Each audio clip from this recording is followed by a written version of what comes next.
Bonjour, bonsoir tout le monde. Bienvenue dans la rubrique Anne Ferranti Causé. Donc Anne Ferranti Causé, c'est une rubrique qui est présentée par moi-même, Chouben Félicien. Et côté nous va le présenter chaque fois nos thèmes. Et songez, chaque fois regarder la vidéo, nous likez, partagez le plus de monde et surtout, quittez un commentaire. Bonsoir tout le monde. Nous sommes très contents de vous accueillir et dans le cadre de notre rubrique baptisée Anne Ferranti Causé. Et aujourd'hui, nous allons vous présenter une thématique baptisée microfinance et pauvreté. Donc, vous savez que la semaine dernière, nous avons déjà vu ce que c'est la microfinance. Mais aujourd'hui, on va essayer de voir quelle relation qui existe entre la microfinance et la pauvreté. Autrement dit, est-ce que la microfinance a un impact positif sur la pauvreté? Donc, il faut dire que la microfinance véritablement a pris sa licence, c'était en 1976 avec le fameux Mohamed Younous qui lui-même a fait un travail de grande envergure sur la question de microfinance. Mais il faut dire que vers les années 1990-95 et que la microfinance a connu un essor à travers le monde. Donc à partir de février 1997, dans une conférence de Washington baptisée Journée de la microfinance, Hillary Clinton, dans son discours, a présenté que la microfinance, c'est une idée macro. Et à partir de son discours, il s'est fixé pour objectif d'atteindre environ 100 millions de clients en 2005. Il faut dire qu'il a fallu attendre le rapport de la Banque mondiale en 2000 à 2001, qui, selon lui, les institutions de microfinance, autrement dit les micro-entrepreneurs et les micro-entreprises, doivent impliquer significativement dans l'économie des pays du monde. Et de ce fait, Banque mondiale a initié l'initiative de mettre au profit de ces institutions des crédits. Donc, et on a compris qu'il y avait une évolution de ce secteur à travers le monde, puisque la semaine dernière, on a mentionné que en 1997, il y avait environ 7 millions de clients qui bénéficient de la microfinance, alors qu'en 2003, donc, on avait déjà environ 195 millions d'institutions de microfinance.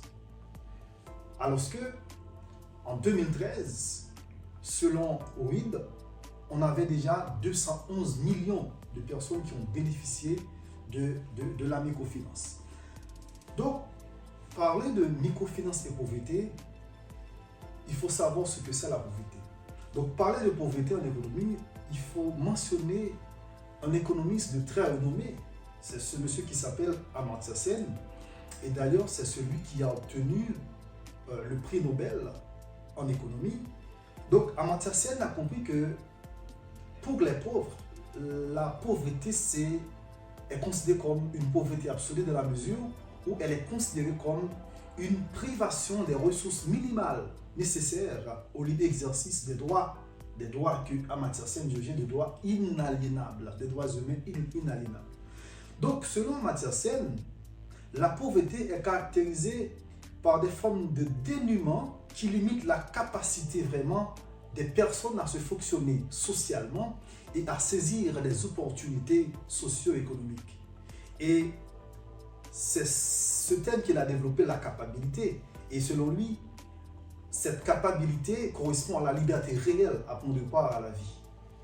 De ce fait, la pauvreté étant un indicateur multidimensionnel, nul va inspirer des travaux d'Amartya Sen pour élaborer un indicateur qui s'appelle IDH.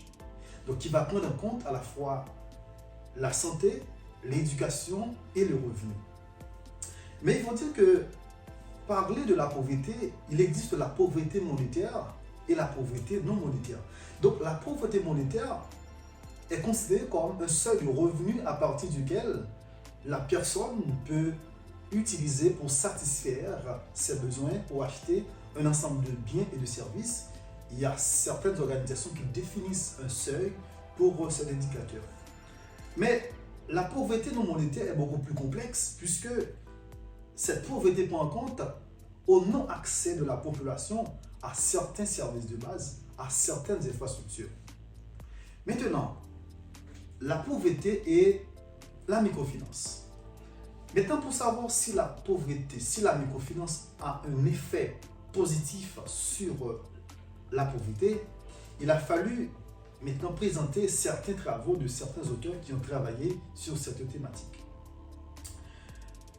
Dans un travail qui a été réalisé au Guatemala en 1994 à 1999 par Udaik en 2002, il a compris que la microfinance a un impact sur la performance financière des entreprises et également sur l'emploi. Donc la performance financière permettant à ces institutions de disposer d'un certain revenu pour augmenter leur portefeuille, mais également sur l'emploi puisque ces institutions participent à la création d'emplois. Et en 2010, un travail qui a été réalisé par Afrin au Bangladesh a fait comprendre que la microfinance renforce le capital humain et surtout à travers des formations financières offertes à travers ces institutions. Mais également, le travail de Chaudhuri en 2012 qui a été réalisé encore au Bangladesh, on a compris que la microfinance permet l'amélioration du bien-être économique, mais selon lui, ce sont les organisations non gouvernementales qui participent à l'amélioration du bien-être social. Également, les travaux de Belwal on a compris que les institutions de microfinance participent à l'augmentation du revenu et des épargnes des ménages, mais cependant, ces institutions de microfinance n'ont pas un effet positif sur la qualité de vie des individus. Alors que c'est avec ce travail qu'on va terminer notre présentation, le travail de Bamboua en 2016 qui a été réalisé sur les pays en développement. Il a compris que les institutions de microfinance permettent une amélioration des revenus des pauvres, également une réduction des inégalités. Mais toutefois, il faut dire que ces différents travaux ont montré que les institutions de microfinance ont un effet positif sur la pauvreté, mais cependant, c'est uniquement sur la pauvreté monétaire, puisque la pauvreté étant un indicateur multidimensionnel, pour mieux cerner cette question, il a fallu maintenant comprendre les travaux de Duflo et Esther Banerjee qui, selon eux, il faut repenser les politiques de lutte contre la pauvreté. Donc, de ce fait, pour que les institutions de microfinance ont un impact négatif sur la pauvreté, il faudrait bien redéfinir les politiques de lutte contre la pauvreté. Merci.